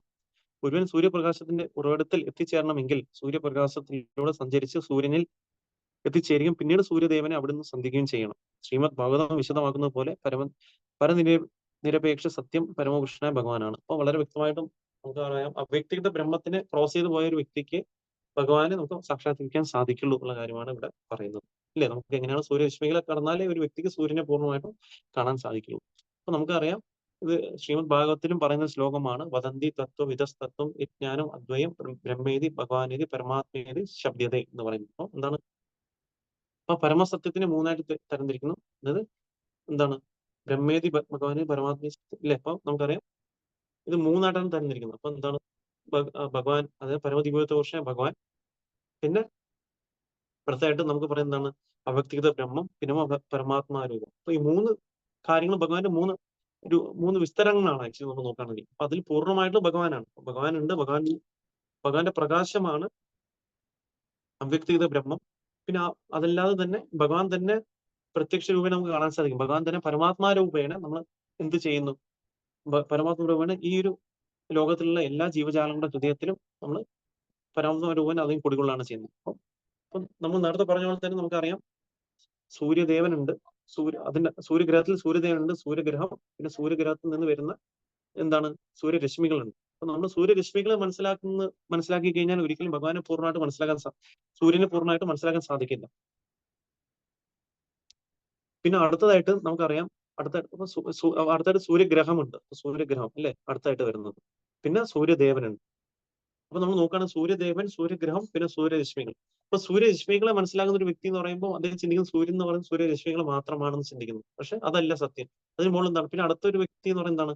അല്ല, സൂര്യരശ്മികളുണ്ട്, അതിന് മുകളിൽ സൂര്യഗ്രഹമുണ്ട്. അപ്പൊ അദ്ദേഹം ചിന്തിക്കുന്ന സൂര്യഗ്രഹമാണ് ഏറ്റവും ഉയർന്നത്. പക്ഷെ സൂര്യഗ്രഹവും സൂര്യരശ്മികൾ ഉണ്ടെങ്കിലും അതിന് കാരണമായിട്ടുള്ള ഭഗവാനെ മനസ്സിലാക്കിയില്ല എന്നുണ്ടെങ്കിൽ അത് പൂർണ്ണമായില്ല. പക്ഷെ അതായത് സൂര്യദേവൻ, അപ്പൊ സൂര്യദേവനെ മനസ്സിലാക്കുന്ന വ്യക്തിയാണ് പൂർണ്ണമായിട്ടും സൂര്യനെ മനസ്സിലാക്കുക. അപ്പൊ സൂര്യദേവനുണ്ട്, പിന്നെ സൂര്യഗോളം ഉണ്ട്, പിന്നെ അതിൽ നിന്ന് വരുന്ന സൂര്യരശ്മികളുണ്ട്. അപ്പൊ പൂർണ്ണമായിട്ട് സൂര്യദേവനെ മനസ്സിലാക്കുന്ന ഒരു വ്യക്തിക്കാണ് എന്താണ് സൂര്യൻ എന്നും സൂര്യദേവൻ എന്നും സൂര്യഗോളം എന്നും സൂര്യരശ്മികൾ എന്നും മനസ്സിലാക്കുന്നത്. അപ്പൊ അതുപോലെ തന്നെ നമ്മൾ ഇവിടെ മനസ്സിലാക്കുന്ന എന്താണ്, അപ്പൊ ചില വ്യക്തികൾ ഭഗവാൻ അവ്യക്തിഗത ബ്രഹ്മമാണെന്ന് ചിന്തിക്കുന്ന വ്യക്തികളുണ്ട്. അപ്പൊ അത് അവർ പൂർണ്ണമായിട്ട് ഭഗവാനെ മനസ്സിലാക്കുന്നില്ല. പക്ഷെ അവ്യക്തിഗത ബ്രഹ്മത്തിന് മുകളിൽ പരമാത്മാവുണ്ട്. ഭഗവാൻ പരമാത്മാ രൂപേണ എല്ലാവരുടെ ഹൃദയത്തിലും കുടികൊള്ളുന്നുണ്ട്. അതിനു മുകളിലാണ് ഭഗവാൻ എന്ന് പറയുന്ന വ്യക്തി എന്ന് പറയുന്നത് അല്ലെ. അപ്പം പരമദിവ്യത്വ പുരുഷനായ ഭഗവാൻ എന്ന വ്യക്തിയെ മനസ്സിലാക്കുന്ന ഒരു വ്യക്തിക്ക് ഓട്ടോമാറ്റിക്കലി അദ്ദേഹം അദ്ദേഹം ഒരു വ്യക്തിയാണെന്നും അദ്ദേഹം പരമാത്മാ രൂപേണ എല്ലാ എല്ലാ ജീവാത്മാക്കളുടെ ഹൃദയത്തിലും കുടികൊള്ളുന്നു എന്നും അതേ സമയത്ത് അദ്ദേഹം അവ്യക്തിഗത ബ്രഹ്മത്തിലൂടെ അദ്ദേഹം പ്രകാശ രൂപേണ അദ്ദേഹം എല്ലാ ഭൗതിക ലോകത്തിനും കാരണമാവുന്നു എന്നുള്ള കാര്യം മനസ്സിലാക്കുന്നു. അപ്പോൾ ഈ രീതിയിലാണ് ഇതിനെ മനസ്സിലാക്കുക. അപ്പം ഭഗവാൻ എന്ന വ്യക്തിയെ മനസ്സിലാക്കുന്ന ഒരു വ്യക്തിക്ക് ഓട്ടോമാറ്റിക്കലി ബാക്കിയുള്ള ഭഗവാന്റെ എല്ലാ മാനിഫെസ്റ്റേഷൻസിനെ മനസ്സിലാക്കാൻ സാധിക്കും എന്നാണ് ശാസ്ത്രങ്ങൾ പറയുന്നത്. ഇനി അടുത്തതായിട്ട് പറയുന്നത് നമുക്കറിയാം, നമ്മൾ ഈ ഈ ഭൗതിക ലോകത്തിലെ കാരണത്തിനെ പറ്റിയാണ് ഇവിടെ പറയുന്നത്. സത്ത് എന്നാൽ പരിണാമം എന്നും അസത് എന്നാൽ ഹേതു എന്നും ആണ് അർത്ഥം. പരിണാമത്തിനും കാരണത്തിനും അതീതമായ പരമസത്യത്തെ പ്രതിപാദിക്കുന്നു. സൃഷ്ടിയുടെ കാരണത്തെ മഹത്തത്വം അഥവാ സമഗ്ര ഭൗതിക ശക്തി എന്ന് വിളിക്കുന്നു. അതിന്റെ ഫലം സൃഷ്ടി തന്നെയാണ്. എന്നാൽ പരിണാമമോ കാരണമോ ആരംഭത്തിൽ ഉണ്ടായിരുന്നില്ല, അവ ഭഗവാനിൽ നിന്ന് ഉദ്ഭവിച്ചു, കാലത്തിന്റെ ശക്തി ഉൾപ്പെടെ. ഇവിടെ പറയുന്നു മഹത്തത്വത്തിൽ നിന്നാണ് ഈ സൃഷ്ടി വന്നിരിക്കുന്നത്. മഹത്തത്വം എന്ന് പറയുന്നത് എല്ലാ ശക്തികളും അടങ്ങിയ ഒരു കാര്യമാണ്. നമ്മൾ അറിയാം, ഈ ഒരു നമ്മൾ നോക്കുകയാണെന്നുണ്ടെങ്കിൽ ഈ ഒരു നമുക്കറിയാം, ഈ ഒരു നമ്മൾ നോക്കുകയാണെന്നുണ്ടെങ്കിൽ ഈ സൃഷ്ടി സ്ഥിതി പിന്നെ നമുക്ക് സംഹാരം വന്ന ശേഷം ഈ എല്ലാ ജീവാത്മാക്കളും പോയി നിൽക്കുന്ന ഒരു തത്വമാണ് മഹത്തത്വം എന്ന് പറയുന്നത്. അപ്പൊ മഹത്തത്വം ആണ് ഇതിന് കാരണം. സെക്കൻഡറി ആയിട്ടുള്ള കാരണമാണ്. പ്രൈമറി കാരണം എന്ന് പറയുന്നത് ഭഗവാനാണ്. അപ്പോൾ ഈ മഹത്തത്വത്തിൽ നിന്നാണ് നമ്മൾ നമ്മൾ വീണ്ടും ഈ സൃഷ്ടി ഉണ്ടാവുന്നതെന്നും പക്ഷെ ഈ മഹത്വത്തിന് കാരണം എന്ന് പറയുന്ന ആരാണ്? ഭഗവാനാണെന്നും ഭഗവാൻ നിന്നാണ് ഈ മഹത്തത്വം ഉത്ഭവിക്കുന്നത് ഉള്ള കാര്യമാണ് പറയുന്നത്. അപ്പം ഈ ഒരു നമ്മൾ നോക്കുകയാണെങ്കിൽ ഈ പരിണാമമോ അല്ലെങ്കിൽ കാരണമോ ആരംഭത്തിൽ ഉണ്ടായിരുന്നില്ല. ആക്ച്വലി നമ്മൾ നോക്കുകയാണെങ്കിൽ അപ്പോൾ നമ്മൾ നോക്കുകയാണെന്നുണ്ടെങ്കിൽ ഈ മഹത്വത്വം എന്ന് പറയുന്ന കാരണം ഉണ്ടായത് നമ്മൾ നോക്കുകയാണെന്നുണ്ടെങ്കിൽ അതും ഭഗവാനിൽ നിന്നാണ്. അപ്പൊ ഭഗവാനാണ് എല്ലാത്തിനും പരമമായിട്ടുള്ള കാരണം. അതുകൊണ്ടാണ് നമ്മൾ പറയുന്നത് എന്താണ്? ഈശ്വര പരമകൃഷ്ണ സച്ചിദാനന്ദ വിഗ്രഹ അനാദിർ ആദിർ ഗോവിന്ദ സർവകാരണ കാരണം. അപ്പൊ പല പല കാരണങ്ങളുണ്ട്. അപ്പൊ അതിനും കാരണമാകുബോധനായിട്ടുള്ള ഭഗവാൻ ആരാണ്? ഭഗവാനാണ്. ഭഗവാനിന് ഒരു കാരണം, ഭഗവാൻ ഉണ്ടാവാനുള്ള ഒരു കാരണവുമില്ല. പക്ഷെ എല്ലാത്തിനും കാരണം എന്ന് പറയുന്നത് ഭഗവാനാണ് എന്ന കാര്യം ബ്രഹ്മദേവൻ തന്നെ വളരെ വ്യക്തമായിട്ടും പറയുന്നുണ്ട്. കാരണം ബ്രഹ്മദേവനാണ് ആദ്യമായിട്ട് സൃഷ്ടിച്ച ഒരു വ്യക്തി എന്ന് പറയുന്നത്. അപ്പൊ അദ്ദേഹം തന്നെയാണ് സ്തുതിക്കുന്നത് ഭഗവാനെ വന്നിട്ട്. അപ്പം ഇതിൽ നിന്ന് നമുക്ക് മനസ്സിലാക്കാം അല്ലെ, ജന്മാദ്യസ്യ യതഃ വേദാസൂത്രത്തിൽ പറഞ്ഞില്ല, എല്ലാത്തിനും കാരണം എന്ന് പറഞ്ഞ് ഞാനാണ് ഉള്ള കാര്യം ഭഗവാൻ തന്നെ പറയുന്നത്. അപ്പം നമ്മൾ ഭാഗവതത്തിൽ നോക്കിയാലും ശരി, അല്ലെങ്കിൽ ഭഗവത്ഗീതയിൽ നോക്കിയാലും നമുക്ക് കാണാൻ സാധിക്കും. എന്താണ് പറയുന്നത്? അഹം സർവസ്യ പ്രഭോ മത്ത സർവം പ്രവർത്തതേ. അപ്പൊ എന്താണ് ഭഗവാൻ പറയുന്നത്? എല്ലാ ഉദ്ഭവങ്ങളുടെയും ഉറവിടം എന്ന് പറയുന്നത് ഭഗവാനാണെന്നുള്ള കാര്യവും വ്യക്തമായിട്ടും പറയുന്നുണ്ട്. അപ്പൊ നമുക്ക് ശാസ്ത്രങ്ങളെടുത്ത് ഓരോ കാര്യങ്ങളും വായിച്ചാൽ നമുക്ക് കാണാൻ സാധിക്കും എല്ലാത്തിനും കാരണം എന്ന് പറയുന്നത് ഭഗവാനാണ്. പക്ഷെ നമുക്കറിയാം, ഇന്ന് നമ്മൾ സയൻസിലൊക്കെ നമ്മൾ വായിക്കുന്ന സമയത്ത് അവർ പറയുന്നതാണ് എല്ലാത്തിനും കാരണം എന്ന് പറയുന്നതാണ് ഒരു ബിഗ് ബാങ് തിയറി എന്ന് പറഞ്ഞ ഒരു തിയറി ആണെന്ന് അവർ പറയുന്നത് അല്ലെ. അപ്പൊ എന്താണ് പെട്ടെന്നുള്ള ഒരു പൊല്യൂഷൻ അല്ലെ, പെട്ടെന്നുള്ള സ്ഫോടനത്തിൽ നിന്നാണ് ഈ ഒരു യൂണിവേഴ്സ് ഉണ്ടായെന്ന് പറയുന്നത്. അപ്പൊ ഇത് ഒരു ബേസിസ് ഇല്ലാത്തൊരു കാര്യമാണ്. നമുക്ക് എന്തൊരു കാര്യം ഉണ്ടാക്കണമെന്നുണ്ടെങ്കിൽ നമ്മൾ കാണുന്ന ഒരു വീട് ഉണ്ടാക്കണമെന്നുണ്ടെങ്കിൽ അതിൽ പിന്നിൽ ഒരു ആർക്കിടെക്റ്റോ എഞ്ചിനീയർ ഉണ്ടാവണം അല്ലെ. നമ്മൾ എന്തൊരു കാര്യം എടുത്ത് നോക്കിയാലും ശരി, നമ്മളൊരു റോക്കറ്റ് ഉണ്ടാക്കണമെന്നുണ്ടെങ്കിൽ അതിന് വലിയ സയന്റിസ്റ്റോ ഉണ്ടാവണം അല്ലെ. അപ്പൊ അതുപോലെ തന്നെ എന്തൊരു കാരണം ഉണ്ടാവണമെന്നുണ്ടെങ്കിൽ അതിൽ പിന്നിൽ ഒരു വ്യക്തി ഉണ്ടാവണം. അപ്പൊ നമുക്ക് ഈ ചെറിയ ചെറിയ കാര്യങ്ങൾ ഉണ്ടാക്കാൻ തന്നെ ഒരു വ്യക്തി വേണമെന്നുണ്ടെങ്കിൽ ഇത്രയും വലിയൊരു മനോഹരമായിട്ടുള്ള നമുക്ക് ഒരു ഭൗതികമായിട്ടുള്ള പ്രകൃതി അത് പ്രവർത്തിക്കുന്നു അല്ലെ. അത് ഒരു റെസ്റ്റ് ഇല്ലാതാണ് പ്രവർത്തിക്കുന്നത് അല്ലെ. എല്ലാ ദിവസവും കറക്റ്റ് സമയത്ത് സൂര്യൻ ഉദിക്കുന്നുണ്ട്, അസ്തമിക്കുന്നുണ്ട്, കാലകാലമായിട്ട് നമുക്ക് മഴ നമുക്ക് വരുന്നുണ്ട്. ഈ എല്ലാം സിസ്റ്റമാറ്റിക് ആയിട്ട് പോകണമെന്നുണ്ടെങ്കിൽ അതിന് പിന്നിൽ ഒരു കാരണം ഉണ്ടായിരിക്കണം. അപ്പൊ ആ കാരണം എന്ന് പറയുന്നത് എന്താണ്?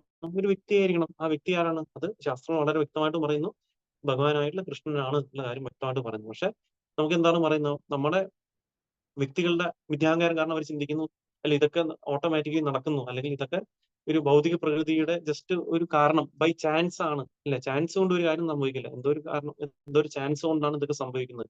ഇപ്പൊ എവിടെയെങ്കിലും നമ്മൾ കണ്ടിട്ടുണ്ടോ ഒരു സ്ഫോടനത്തിലൂടെ നമുക്ക് സ്ഫോടനം സംഭവിച്ച എന്താ സംഭവിക്കുക? ഉള്ള നല്ല എവിടെയെങ്കിലും സ്ഫോടനം സംഭവിച്ചു കഴിഞ്ഞാൽ നമുക്ക് മനോഹരമായിട്ടുള്ള ഒരു കാര്യങ്ങൾ കൂടി ഇല്ലാതാവാണ് ചെയ്യുന്നത് അല്ലെ. നമ്മൾ ഒരു പൊട്ടിത്തെറി നടന്നു കഴിഞ്ഞാൽ അവിടെ എല്ലാം വിതരിച്ച് കിടക്കുകയാണ് ചെയ്യുക കാര്യങ്ങളൊക്കെ. പക്ഷെ ഇവരെന്താണ് പറയുന്നത്? ഇങ്ങനെ ഒരു ബിഗ് ബാങ് തിയറി ഉണ്ട്. ആ തിയറിയിലൂടെ എന്ത് സംഭവിക്കുന്നു? അത് പെട്ടെന്ന് ഒരു സ്ഫോടനം ഉണ്ടായ സമയത്ത് എല്ലാം ഓട്ടോമാറ്റിക് ആയിട്ട് ഒരു ഓർഡറിലോട്ട് വന്നു എന്നാണ് പറയുന്നത്. പക്ഷെ എന്തൊരു വിഡിത്തമാണ് അല്ലെ. അങ്ങനെ എങ്ങനെയാണ് ഒരു സ്ഫോടനത്തിലൂടെ ഒരു ഓർഡറിലോട്ട് ഒരു കാര്യങ്ങൾ വരിക അല്ലെ. എവിടെയെങ്കിലും സ്ഫോടനം സംഭവിച്ചിട്ട് നമ്മൾ കണ്ടിട്ടുണ്ടോ? എല്ലാം വളരെ മനോഹരമായിട്ട് എന്തെങ്കിലും ഒരു കാര്യം ഉദ്ഭവിക്കുന്നത് നമ്മൾ എവിടെയെങ്കിലും കണ്ടിട്ടുണ്ടോ? ഇതൊക്കെ ഒരു ബേസ്ലെസ് ആയിട്ടുള്ള ഒരു ആർഗ്യുമെന്റ് ആണ് അവർ ചെയ്യുന്നത്. ഇത് നമുക്ക് മനസ്സിലാക്കും. കാലക്രമേണ നമുക്കറിയാം ബിഗ് ബാങ് തിയറി എന്ന് പറയുന്ന തിയറിയും ഇല്ല എന്ന് പറയുന്ന സയന്റിസ്റ്റുകളും ഉണ്ട് നമ്മൾ നോക്കുകയാണെങ്കിൽ. കാരണം നമ്മൾ മനുഷ്യന്മാരായിട്ട് കണ്ടുപിടിക്കുന്ന എന്ത് കാര്യത്തിനും പൂർണ്ണത ഉണ്ടാവില്ല. കാരണം നമുക്ക് ശ്രുതികൾ ഉള്ളത് കൊണ്ട് നമുക്ക് കാണാൻ സാധിക്കും. അപ്പൊ അതുകൊണ്ട് നമുക്ക് ഒരിക്കലും നമ്മളായിട്ട് എന്ത് കാര്യങ്ങൾ നമ്മൾ നമ്മുടെ ഗ്രാഹ്യമായി ബുദ്ധി ഉപയോഗിച്ച് കണ്ടുപിടിക്കാൻ ശ്രമിച്ചാലും പൂർണ്ണമായിട്ടും നമുക്ക് കിട്ടില്ല. അതുകൊണ്ടാണ് നമുക്ക് ഗുരുവും സാധുവും ശാസ്ത്രത്തിനെ നമ്മൾ ഡിപെൻഡ് ചെയ്യണം എന്നുള്ള കാര്യം ഇവിടെ പറയുന്നത്. അപ്പൊ ഇതാണ് ഇവിടെ പറയുന്നത്. അപ്പൊ അതുപോലെ തന്നെ സൃഷ്ടിക്കുള്ള പരമായിട്ടുള്ള കാരണം ഭഗവാനാണെന്നുള്ള കാര്യവും ഇതിൽ പറയുന്നു. അപ്പൊ അതുപോലെ തന്നെ ഇതിൽ പറയുന്ന ഒരു കാര്യമാണ് സൃഷ്ടിയുടെ സമയത്തും ഭഗവാൻ വൈകുണ്ഠങ്ങളിൽ യഥാരൂപത്തിൽ നിലനിൽക്കുന്നു. കൂടാതെ ഭൗതിക ലോകങ്ങളിലും പരമാത്മാവ് നിലകൊള്ളുന്നു. ബ്രഹ്മസംഹിതയിൽ പറയുന്ന പോലെ ഗോലോക ഏവ നിവസതി. അപ്പം ഭഗവാൻ അവിടെ പരിപൂർണമായ ശാശ്വത ലോകമായ ഗോലോകത്തിൽ ഇരുന്നുകൊണ്ട് തന്നെ ഇവിടെ ഭൗതിക ലോകത്തിലെ എല്ലാ കാര്യങ്ങളെയും അദ്ദേഹം കൺട്രോൾ ചെയ്യുന്ന കാര്യമാണ് ഇതിൽ പറയുന്നത്. നമുക്ക് സമയമായി. അപ്പൊ കുറച്ച് കാര്യങ്ങൾ കൂടി നോക്കിയിട്ട് ഇത് കൺക്ലൂഡ് ചെയ്യാം. അപ്പം അപ്പം അപ്പൊ ഇതിൽ തന്നെ പറയുന്നുണ്ട് അപ്പൊ ഭഗവാന്റെ ഭഗവാന്റെ ശക്തികളെ പറ്റിയാണ് അടുത്തായിട്ട് ഇതിൽ പറയുന്നത്. എന്താണ്? അഹം കൃഷ്ണസ്യ ജഗത പ്രഭവ. വിശ്വാവിഷ്കാരം പരമോന്നതനായ ഭഗവാന്റെ ഒരു ശക്തി പ്രദർശനമാണ്. ഭൗതിക തന്മാത്രകൾ, ഭൂമി, ജലം, അഗ്നി, വായു, ആകാശം, മനസ്സ്, ബുദ്ധി, വിദ്യാഹങ്കാരം ഭഗവാന്റെ താഴ്ന്ന തരം ശക്തിയുടെ ഉൽപ്പന്നങ്ങളാണ്. അപ്പം ഭൗതിക പ്രകൃതി എന്ന് പറയുന്നതാണ് ഭഗവാന്റെ താഴ്ന്ന തരത്തിലുള്ള ഇൻഫീരിയർ ആയിട്ടുള്ള എനർജിയാണ്. അതുപോലെ തന്നെ ജീവാത്മാക്കൾ അവിടുത്തെ ഉത്കൃഷ്ട ശക്തി. ജീവാത്മാക്കൾ എന്ന് പറഞ്ഞാൽ ഭഗവാന്റെ സുപ്പീരിയർ ആയിട്ടുള്ള ശക്തിയാണെന്ന് ഇവിടെ പറയുന്നുണ്ട്. ഭഗവത് ശക്തി ഭഗവാനിൽ നിന്ന് അഭിന്നമായതിനാൽ അസ്തിത്വമുള്ളതെല്ലാം അവ്യക്തിഗത ഭാവത്തിൽ കൃഷ്ണൻ തന്നെയാണ്. സൂര്യപ്രകാശവും സൂര്യരശ്മികളും സൂര്യതാപവും സൂര്യനിൽ നിന്നും അഭിന്നമാണ് എങ്കിലും അവയെല്ലാം സൂര്യന്റെ വിഭിന്ന ശക്തികളാണ്. അതുപോലെ വിശ്വാവിഷ്കാരവും ജീവാത്മാക്കളും ഭഗവത് ശക്തികളാണ്. അവ ഒരേ സമയം അവളിൽ നിന്ന് അഭിന്നവും ഭിന്നവുമായി കരുതപ്പെടുന്നു. അപ്പം നമുക്ക് മനസ്സിലാക്കുന്ന ഒരു കാര്യം തന്നെയാണ് ഭഗവാനും ഭഗവാന്റെ ശക്തിയിൽ നമ്മൾ യാതൊരു വ്യത്യാസവുമില്ല.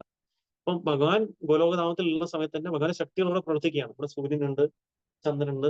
സൂര്യൻ ഭഗവാന്റെ കണ്ണുകളാണ്. നമുക്ക് കാണുന്ന ജീവാത്മാക്കളായിട്ടുള്ള വ്യക്തികളും ഭഗവാന്റെ ശക്തിയിൽ നിന്ന് വന്നിരിക്കുകയാണ്. ഭൗതിക പ്രകൃതിയും ഭഗവാന്റെ ശക്തിയാണ്. പക്ഷെ അതേ സമയത്ത് എന്താണ് പറയുന്നത്? അതൊക്കെ ഭഗവാന്റെ ശക്തികളാണെങ്കിലും അത് ഭഗവാനല്ല. അത് നമ്മൾ മനസ്സിലാക്കേണ്ട ഒരു കാര്യമാണ്. ഇത് ഭഗവാന്റെ വിസ്തരണങ്ങളാണ്, ഭഗവാന്റെ ശക്തികളാണെങ്കിലും ഭഗവാൻ എന്ന് പറഞ്ഞൊരു വ്യക്തി ഇതിൽ നിന്ന് സെപ്പറേറ്റ് ആണ് അല്ലെ. ഭഗവാൻ എന്ന് പറഞ്ഞ വ്യക്തി ഗോലോകഗ്രാമത്തിലുള്ള ഭഗവാൻ കൃഷ്ണനാണ്. പക്ഷെ ഭഗവാൻ കൃഷ്ണന്റെ ശക്തികൾ തന്നെയാണ് ഇതും. ഒരേ സമയത്ത് തന്നെ ഭഗവാന്റെ ശക്തികൾ ഇവിടെ ഉണ്ട്. പക്ഷെ അത് ആ ശക്തികൾ എന്ന് പറഞ്ഞാൽ ഭഗവാനല്ല. ഭഗവാൻ എന്ന് പറഞ്ഞൊരു വ്യക്തി എന്ന് പറഞ്ഞൊരു വ്യക്തി ഭഗവാന്റെ ശക്തികളാണ്. പക്ഷെ അതേ സമയത്ത് ഭഗവാൻ എന്ന് പറഞ്ഞൊരു വ്യക്തി സെപ്പറേറ്റ് ആയിട്ടുള്ളൊരു ഗോലോകന്താണല്ലോ ഭഗവാൻ കൃഷ്ണൻ തന്നെയാണ്. കാരണം നമ്മൾ എന്താ ചിന്തിക്കുന്നത്? ഇതൊക്കെ ചില ആൾക്കാർ ചിന്തിക്കുന്നതാണ്. അപ്പം ഈ ശക്തികളെ അവർ ആരാധിക്കും. അപ്പം ഈ അവരെന്താ ചിന്തിക്കുന്നത്? ഈ ഭൗതിക പ്രകൃതി ഭഗവാനാണെന്ന് പറഞ്ഞ് അവർ ചിന്തിക്കും. അത് ശക്തികളാണ്. പക്ഷെ ഭഗവാൻ എന്ന് പറയുന്നത് സെപ്പറേറ്റ് ആയിട്ടുള്ള ഒരു വ്യക്തിയാണ്. നമ്മൾ കാണുന്ന ഇപ്പൊ ഒരു അലമാറയുണ്ട്, അല്ലെങ്കിൽ ഇവിടെ ഒരു മരമുണ്ട്. അപ്പൊ ഇതൊക്കെ ഭഗവാന്റെ ശക്തിയാണ്. ഇത് ഭഗവാനാണെന്ന് ആണോ അതിന്റെ അർത്ഥം? അല്ല, ഇത് ഭഗവാന്റെ ശക്തികളാണ്. ഭഗവാൻ എന്ന് പറഞ്ഞൊരു വ്യക്തി അതിൽ നിന്ന് സെപ്പറേറ്റ് ആയിട്ട് എക്സിസ്റ്റ് ചെയ്യുന്നുള്ള കാര്യം കൂടി നമ്മൾ ഇവിടെ മനസ്സിലാക്കാണ് ഇവിടെ ചെയ്യേണ്ടത്. പിന്നെ എന്താണ് പറയുന്നത്? അപ്പൊ ഇത് പറഞ്ഞുകൊണ്ട് എന്താണ് അവസാനമായിട്ടും പറയുന്ന ഒരു കാര്യം വളരെ വ്യക്തമാണ്. അപ്പൊ ഇതൊക്കെ പറഞ്ഞുകൊണ്ട് ഭഗവാൻ പറയുന്നുണ്ട് എന്താണ്? ഭഗവത്ഗീതയിൽ തന്നെ 15-ാം അധ്യായത്തിലെ 6-ാമത്തെ ശ്ലോകത്തിൽ ഭഗവാൻ പറയുന്നുണ്ട് യത് ഗത്വാന നിവർത്തന്റെ തദ്ധാമ പരമമ. അപ്പം ഇതൊക്കെ ഉണ്ടെങ്കിലും ഈ ഭൗതിക ശക്തിയൊക്കെ പ്രവർത്തിക്കുന്നുണ്ടെങ്കിലും നമുക്കറിയാം ഈ ഭൗതിക ലോകത്തിലുള്ള ഓരോ വ്യക്തികൾക്കും നാശം എന്ന് പറയുന്നത് ഒരിക്കലും തടഞ്ഞു നിർത്താൻ നമുക്ക് സാധിക്കില്ല. പക്ഷെ നമുക്ക് ചെയ്യാൻ പറ്റുന്ന കാര്യം എന്താണ്? അപ്പൊ ഏതൊരു വ്യക്തിയാണോ യത് ഗദ്വാന നിവർത്തന്റെ തദ്ധാമ പരമമം. അപ്പം എന്താണ് ചെയ്യുന്നത്? അപ്പം ഏതൊരു വ്യക്തിയാണോ ഭഗവാന്റെ ആ ധാമത്തിലോട്ട് തിരിച്ചു പോകുന്നത്, ആ വ്യക്തിക്ക് തിരിച്ച് ഈ ഭൗതിക ലോകത്തിലോട്ട് വരേണ്ട ആവശ്യമില്ല എന്നുള്ള കാര്യമാണ് പറഞ്ഞത്. അപ്പൊ അത്രയും മനോഹരമായിട്ടുള്ളൊരു ധാമമാണ് ഭഗവാന്റെ ആധ്യാത്മിക ധാമം. അപ്പൊ ആധ്യാത്മിക ധാമം എന്ന് പറയുന്ന ആധ്യാത്മിക ധാമത്തിനും ഭൗതിക ധാമത്തിനും കാരണം എന്ന് പറയുന്നത് ഭഗവാൻ കൃഷ്ണൻ തന്നെയാണ്. ഇത് വളരെ വ്യക്തമായിട്ടും ഈ ശ്ലോകത്തിൽ പറയുന്നു. ഇനി വരുന്ന ശ്ലോകങ്ങളിലും വളരെ വ്യക്തമായിട്ടും ഭഗവാൻ ഇത് ബ്രഹ്മദേവന് പറഞ്ഞു കൊടുക്കാണ്. എങ്ങനെയാണ് ഈ നമ്മൾ ഈ ക്രിയേഷൻ നടക്കുന്നതും എന്നൊക്കെ പറഞ്ഞ കാര്യങ്ങൾ പറഞ്ഞു കൊടുക്കണം. കാരണം ഭഗവാൻ അറിയാം. കാരണം ഈ കാര്യങ്ങളൊക്കെ വ്യക്തമായിട്ട് ഞാൻ പറഞ്ഞു കൊടുത്തില്ല എന്നുണ്ടെങ്കിൽ നാളെ പല വ്യക്തികളും പറയും അല്ല ഇതൊക്കെ ക്രിയേഷന് പിന്നിൽ ഞാനാണ്, അല്ലെങ്കിൽ വേറെ ശക്തിയാണെന്നൊക്കെ ആൾക്കാർ പറയും. അപ്പൊ അതുകൊണ്ടാണ് വളരെ വ്യക്തമായിട്ടും ബ്രഹ്മദേവൻ ആദ്യമായിട്ട് ക്രിയേറ്റ് ചെയ്ത ആ ഒരു ബ്രഹ്മദേവന് ഭഗവാൻ ഇവിടെ ഈ കാര്യങ്ങൾ പറഞ്ഞു കൊടുക്കുന്നത്. അപ്പൊ ഒരു വ്യക്തി വളരെ വ്യക്തമായിട്ടും ശാസ്ത്രങ്ങളെ സിൻസിയർ ആയിട്ട് അതിനെ മനസ്സിലാക്കാൻ ശ്രമിക്കുകയാണെങ്കിൽ എല്ലാത്തിനും കാരണം എന്ന് പറയുന്നത് ഭഗവാനാണെന്നുള്ള കാര്യം വ്യക്തമായിട്ട് മനസ്സിലാക്കാൻ സാധിക്കും. അപ്പം ഇതാണ് ഈ ഒരു ശ്ലോകത്തിൽ, ഈ ചതുർശ്ലോകി ഭാഗത്തു നിന്ന് വരുന്ന ഈ ഒരു ശ്ലോകത്തിൽ നിന്ന് മനസ്സിലാക്കാനുള്ളത്. അപ്പൊ വളരെ വ്യക്തമായും ശീല പ്രഭുപാദ് ഈ എല്ലാത്തിനും കാരണം എന്ന് പറയുന്നത് ഭഗവാനാണ്. അഹം ഏവാസം ഏവാഗ്രേ എന്ന ശ്ലോകത്തിലൂടെ പറഞ്ഞു തരികയാണ്. അപ്പം ഒന്നുകൂടി എല്ലാവരും ഈ ഒരു ഭാവാർത്ഥം വായിച്ചു നോക്കുക. വളരെ ആഴത്തിലാണ് ശീല പ്രഭുപാദ് ഈ ഭാവാർത്ഥം നമുക്ക് നൽകിയിരിക്കുന്നത്. അപ്പം ഞാൻ എല്ലാ കാര്യങ്ങളും അതിൽ പറഞ്ഞു പോയില്ല. പക്ഷെ കുറച്ച് മെയിൻ ആയിട്ടുള്ള കാര്യങ്ങളാണ് ഞാൻ ഇവിടെ ചർച്ച ചെയ്തത്. അപ്പൊ ഇതാണ് ഈ ക്ലാസ്സിലൂടെ പറയാനുള്ളത്. ഹരേ കൃഷ്ണ. ആർക്കെങ്കിലും എന്തെങ്കിലും സംശയങ്ങൾ ഉണ്ടെങ്കിൽ, ഒന്ന് രണ്ട് സംശയങ്ങളുണ്ടെങ്കിൽ ചോദിക്കാം. കുറച്ച് ഫിലോസഫിയിൽ ആയിട്ടുള്ള ഒരു കാര്യമാണ്. നമ്മൾ ഒന്നോ രണ്ടോ തവണ ഇത് വായിച്ചാലേ നമുക്കിത് മനസ്സിലാക്കാൻ സാധിക്കുള്ളൂ. അപ്പോൾ ശ്രീമദ് ഭാഗവതം 2-ാം സ്കന്ധത്തിൽ 10-ാം അധ്യായത്തിൽ നിന്ന് വായിക്കുന്ന വ്യക്തികൾക്ക് ഇതിന്റെ ഒരു കണ്ടിന്യൂഷൻ കിട്ടും. അപ്പൊ അതിൽ വളരെ വ്യക്തമായിട്ടും ഇതിനെപ്പറ്റി സ്റ്റെപ്പ് ബൈ സ്റ്റെപ്പ് ആയിട്ടും ഈ ക്രിയേഷനെ പറ്റി അതിൽ ഭഗവാൻ തന്നെ ബ്രഹ്മദേവന് പറഞ്ഞു കൊടുക്കുന്നുണ്ട്. നിങ്ങളത് വായിച്ചു കഴിഞ്ഞാൽ നിങ്ങൾക്ക് കുറച്ചുകൂടി വ്യക്തത കിട്ടുമായിരിക്കും. ഹരേ കൃഷ്ണ. ഹരേ കൃഷ്ണ. നന്ദി പ്രഭുജി. വളരെ നന്ദി. വളരെ സന്തോഷം. Thank you പ്രഭുജി. Thank you. Hare Krishna.